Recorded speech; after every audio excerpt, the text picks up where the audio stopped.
место протечки.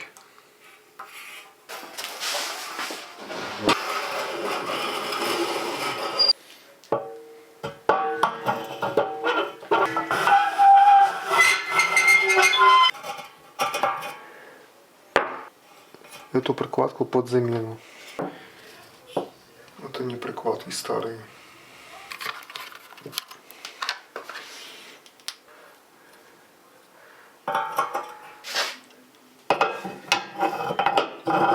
Закручиваем против часовой стрелки.